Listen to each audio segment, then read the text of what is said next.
Thinking of the story of my dad getting shot in the Malayan jungle back in the 50s, strangely still always brings to mind the time when he took me rowing in the park. I was about 5 and wanted to go on the rowboats, but Dad wasn't sure he'd be able to row them with only one properly working hand. It's funny, I can't really remember if we actually went on the boats.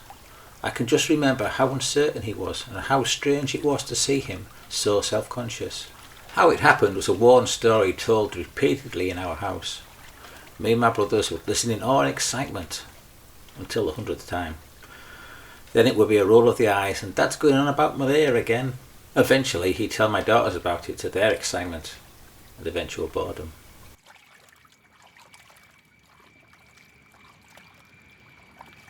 When he was 18 as part of national service, he was given the choice of joining the Green Howards and going to Germany for 3 years, or joining the East Yorkshire Regiment for 2 years, but being sent to Malaya to what was called the Malayan Emergency. He chose the shorter of the two and went to Malaya.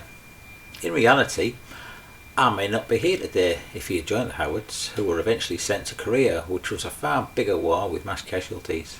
He told us about patrolling through the jungle, about the parasites that would burrow into your scalp if you didn't keep your hat on, and how heavy the brain gun was that he had to carry. He was only 19 when he was shot. They were driving through the jungle, sat in the back of a truck, Dad holding onto the steady rail, when a shot rang out. Everyone froze and the driver stopped driving. Dad had been shot.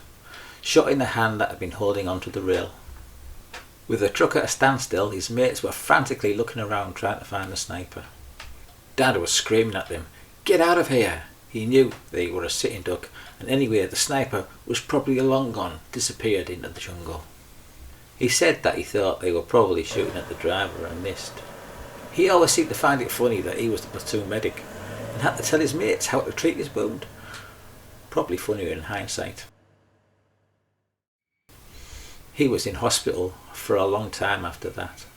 Being in hospital, he missed a march past to celebrate the Queen's coronation, though he didn't seem to be really bothered by that, much more concerned that when his mates came to visit, they didn't try and nick his cigarette allocation that had been accumulating in his bedside cabinet.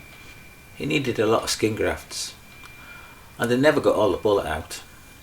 His hand forever frozen in that loose grip holding onto the rail. He kept the bit of the bullet that they did get out in a matchbox. I never appreciated when I was a kid how much it affected him. He talks about it a lot. I wish I could hear him tell the story again.